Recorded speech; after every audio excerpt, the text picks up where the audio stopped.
Hello बच्चों, स्वागत है आपका आपके अपने YouTube चैनल स्टडी ऑन मन शिक्षा हब पे। तो बच्चे, जैसे कि आपको पता है, फंडामेंटल राइट पे हम एक वीडियो डाल चुके हैं। तो उसमें बीच में गैप आ गया, लेकिन अभी आप रेगुलरिटी में रखेंगे। मैंने बिल्कुल बेसिक पार्ट करवाया था। मैंने आपको बोला था कि 12 से 35 जो है वो फंडामेंटल राइट है जिनका आप जिक्र करेंगे। तो मैंने आर्टिकल 12 से ही आज शुरू करना है। जिसने पहली वीडियो नहीं देखी वो बाद में देख लेना, लेकिन सबसे पहले इस वीडियो को देख लो। वो देखना जरूर, क्योंकि वहां पे बेसिक है, लेकिन अगर उस पे उसके बेस पे ये नुकसान होगा ऐसी कोई भी बात नहीं है। ठीक है, तो देखिएगा, आर्टिकल 12 जो है, मैंने आपको बोला था कि ये राज्य की परिभाषा बताता है। क्या बताता है बच्चे? राज्य, किसी भी राज्य की जो डेफिनेशन है, स्टेट की डेफिनेशन है, वो किस में बता रखी है। राज्य की परिभाषा जो है बता रखी है किसमें? आर्टिकल नंबर 12 में, स्टेट की डेफिनेशन। ठीक है, अब यहाँ पे देखिएगा, राज्य सरकार की डेफिनेशन के बारे में बात करें तो इसमें राज्य में आता क्या क्या है। एक राज्य में आप क्या क्या मतलब काउंट कर सकते हो, मतलब राज्य की बात करें तो क्या क्या काउंट कर सकते हो। ठीक है, अब यहाँ पे देखो, पहली जो बात है राज्य में काउंट करने वाली, किसी भी राज्य की विधायिका राज्य में आएगी। ठीक है, राज्य में क्या क्या आता है? विधायिका, जिसको आप क्या बोलते हो? लेजिस्लेटिव बोलते हो इंग्लिश में। उसी तरीके से पार्लियामेंट जो है, पार्लियामेंट जो है, पार्लियामेंट, पार्लियामेंट, पार्लियामेंट मतलब अपनी जो लोकसभा हो गया, राज्यसभा हो गया, चाहे कोई भी है। ठीक है, उसी तरीके से एग्जीक्यूटिव, एग्जीक्यूटिव यानी अपनी कार्यपालिका, कार्यपालिका। ठीक है, तो ये सभी की सभी। उसके बाद में नेक्स्ट अगर आप देखें तो जितनी भी अपनी ग्राम पंचायतें हैं, जितनी भी अपनी ग्राम पंचायतें हैं, जितने भी सरकारी, जैसे म्यूनसिपैलिटीज होगी यानी नगर पालिकाएं होगी। ठीक है, उसी तरीके से नगर निगम हो गए, जितने भी नगर निगम हो गए। ठीक है, कोई भी ऐसी पोस्ट जो कॉन्स्टिट्यूशन के अंडर बिल्ड हुई हो, यानी जो संविधान के अंडर बिल्ड हुई हो, वो किस में आती है? राज्य की परिभाषा के अंडर आती है। चाहे भारत का राष्ट्रपति हो गया, राज्यपाल हो गया, सर्वोच्च एवं उच्च न्यायालयों के न्यायाधीश हो गए, ये जितनी भी चीजें हैं सारी की सारी राज्य के अंडर आती हैं। आपसे पेपर में क्या पूछा जाएगा कि इनमें से ये बताइए कि राज्य के अंडर क्या आता है और क्या नहीं आता, यानी कौन सी बॉडी जो है ऐसी जो है वो राज्य के अंडर नहीं आती, डेफिनेशन ऑफ स्टेट में नहीं आती। तो इस टाइप से ये चीजें आप थोड़े सा माइंड में रखना।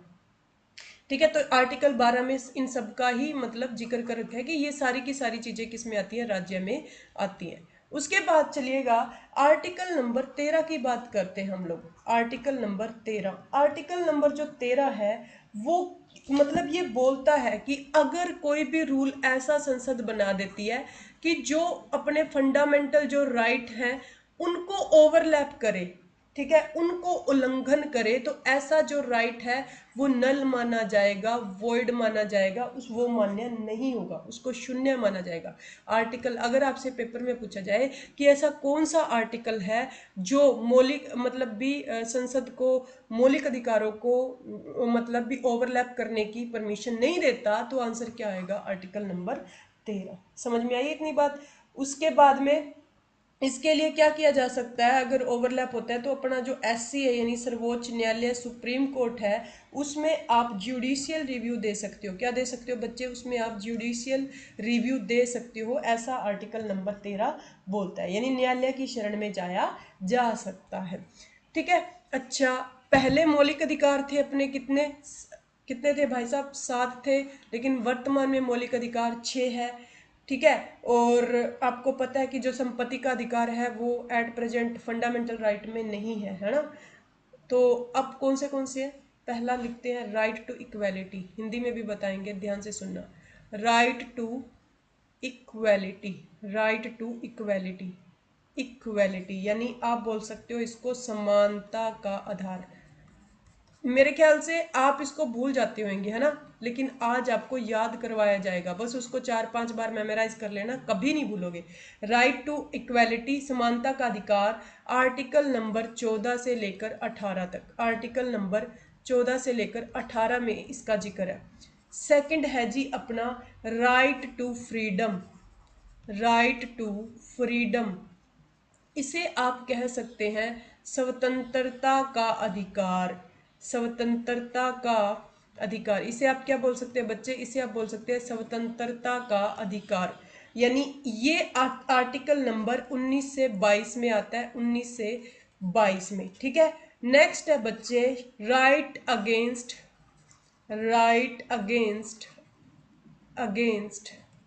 एक्सप्लॉयटेशन, राइट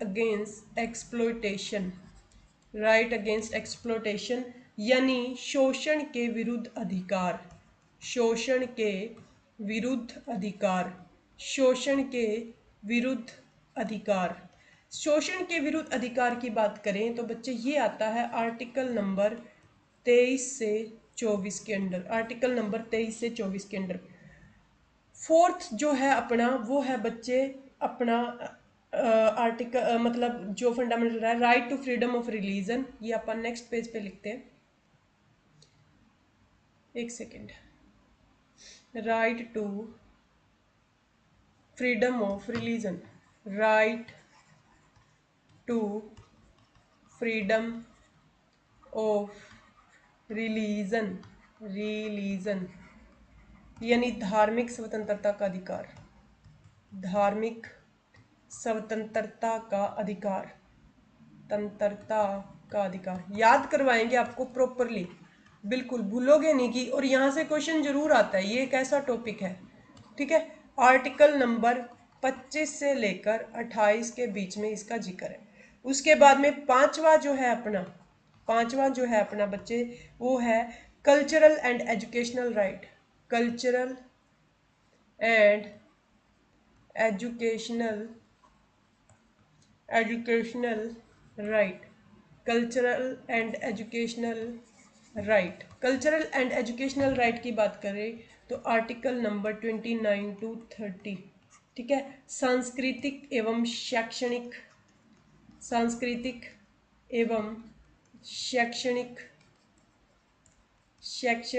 अधिकार, सांस्कृतिक एवं शैक्षणिक अधिकार। ठीक है, आर्टिकल 29-30 इसमें है। उसके बाद में देखो, अब यहाँ पे देखो आर्टिकल 31 जो था उसमें अपना संपत्ति का अधिकार था, लेकिन उसे हटाकर 300A में कानूनी अधिकार बना दिया गया। क्या बना दिया गया? कानूनी अधिकार। उसके बाद में 6 जो अपना है वो क्या है? Right to constitutional remedies. देखो ऊपर वाले सारे इसी पे टिके हैं, वो कैसे वो भी बताएंगे।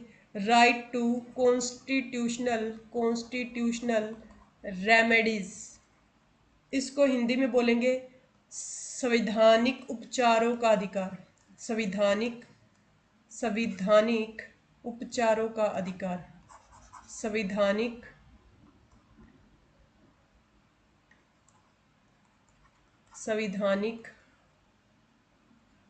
उपचारों का अधिकार। तो ये है आर्टिकल नंबर 32 में। अब इनको याद कैसे किया जाए, बहुत सारे बच्चे तो भूल जाते हैं, तो पिछले पेज पे चलते हैं आप, पीछे वाले पेज पे। पहला है राइट टू इक्वलिटी। देखो सबसे जरूरी क्या है? समानता। अगर समानता नहीं है तो हम आगे नहीं बढ़ पाएंगे। समझ में आई इतनी बात? सबसे जरूरी क्या चीज मान के चलिए, क्या है? समानता। 14 से 18 में आते हैं। ठीक है, समानता जरूरी है। समानता है तो हमें क्या मिलेगी? फ्रीडम मिलेगी। समानता है तो हमें क्या मिलेगी? फ्रीडम मिलेगी। ध्यान में रखना। तो राइट टू फ्रीडम उसके बाद में आता है, राइट टू फ्रीडम उसके बाद में आता है। सबसे पहले समानता, समानता है तो हमें अधिकार मिलेंगे। अधिकार मिले हुए हैं तो हमारा कोई शोषण नहीं कर सकता, तो उसके विरुद्ध हमारे पास भी अधिकार है। समझ में आई है? पहले समानता, समानता के बाद हमें क्या मिले? अधिकार, अधिकार के बाद हमारा कोई शोषण नहीं कर सकता। थर्ड ये हो गया। उसके बाद में फोर्थ, अब यहाँ पे देखो हमारा कोई शोषण नहीं कर सकता, हमारे पास में स्वतंत्रता है, हमारे पास में फ्रीडम है, तो हम क्या कर सकते हैं? हमारे रिलीजन को हम अच्छे से मान सकते हैं, धार्मिक स्वतंत्रता भी बोल सकते हैं। चौथे नंबर पर वो आ गया। पांचवें नंबर पर धर्म के बाद में हमारा क्या शुरू हो जाता है? कल्चर। सबसे कल्चर और एजुकेशन से पहले इंडिया में क्या माना जाता है? धर्म माना जाता है, तो इस वजह से कल्चर और एजुकेशन उसके बाद में आ गई, यानी पांचवा। उसके बाद में छठा, यानी उसके बाद में अगर इनमें से किसी को नुकसान होता है तो अपने पास में सातवां है, मतलब भी राइट टू कॉन्स्टिट्यूशनल रेमेडीज। वैसे तो सातवां है लेकिन इसको आप क्या मानते हैं? छठा मानते हैं, क्योंकि हमारे पास अभी 6 ही है। ठीक है, संवैधानिक उपचारों का अधिकार। समझ में आई इतनी बात? तो पहला मैंने क्या बोला बच्चे, आप फर्स्ट पेज पे लिखते हैं, नेक्स्ट पेज पे लिखते हैं। पहले हमारे पास क्या होनी चाहिए? समानता होनी चाहिए। अगर हमारे पास समानता होगी तो हम स्वतंत्रता से रह सकेंगे। ठीक है, क्लियर है इतनी बात। हमारे पास में फ्रीडम होगी, हमारे पास में फ्रीडम होगी तो हमारा कोई शोषण तो कर ही नहीं सकता, बात ही नहीं पैदा होती, शोषण कोई कर ही नहीं सकता। अगर शोषण नहीं करेगा, समानता स्वतंत्रता होगी तो हम अपनी धार्मिक रिलीजन को मान सकते हैं, धार्मिक स्वतंत्रता का अधिकार हो गया, धर्म हो गया। उसके बाद में क्या चीजें बच गई, संस्कृति बच गई, तो सांस्कृतिक चीजों को आप अच्छे से रख सकते हैं, शिक्षा ले सकते हैं अच्छी, तो शैक्षणिक हो गया, शैक्षणिक से शिक्षा हो गया। ठीक है, तो 5 तो यही ही याद करने थे। छठा संपत्ति का हटा दिया गया, और छठे नंबर पर अब क्या आ गया, संवैधानिक उपचारों का अधिकार। अब देखो, अब इनसे समानता वाला है ना, वो 14 से 12 और 13 तो मैंने बता ही दिए किससे रिलेटेड थे। 14 से 18 4 का डिफरेंस है, 14 से 18 किस में आ गया, फिर 19 से 22 फिर से 4 का डिफरेंस है। ठीक है, उसके बाद में अपना 23-24 अपने ना याद रखना है, ये ऊपर वाले दो जो हैं ये सबसे बड़े मतलब अधिकार हैं, तो इनके लिए जो आर्टिकल है वो भी ज़्यादा यूज हुए। फिर शोषण 23-24, और फिर उसके बाद में 25 से 28 क्या हो गया अपना, right to freedom of religion हो गया 25 से 28, और सांस्कृतिक शिक्षा 29 से 30। ठीक है, तो इस टाइप से आप 4-5 बार लिख के देखिए, आपको होप सो ये सारी की सारी चीजें बहुत अच्छे से याद हो जाएंगी। ठीक है, बहुत ही अच्छे से याद हो जाएंगी आपको ये सारी की सारी चीजें। तो ये आज मैंने याद करवा दिया, कल आप जिक्र करेंगे 14 से 18 पे। ठीक है, वीडियो नंबर 3 जो आएगी अपनी 14 से 18 पे आएगी। तो चैनल को सब्सक्राइब कर ले जिन्होंने सब्सक्राइब नहीं किया, हर पेपर के लिए जरूरी है ये। ठीक है, हर एक एग्जाम, चाहे आप सेंटर का दे रहे हैं चाहे स्टेट का दे रहे हैं, और बहुत ही अच्छी नॉलेज जो है, बहुत ही अच्छे नोट्स आपको प्रोवाइड करवाएंगे। टेलीग्राम चैनल का लिंक जो है वो आप टेलीग्राम चैनल सब्सक्राइब कर लें, नोट्स आपको वहाँ मिल जाएंगे। ठीक है, और शिक्षा हब एप्लीकेशन को आप डाउनलोड कर लें। Thank you so much.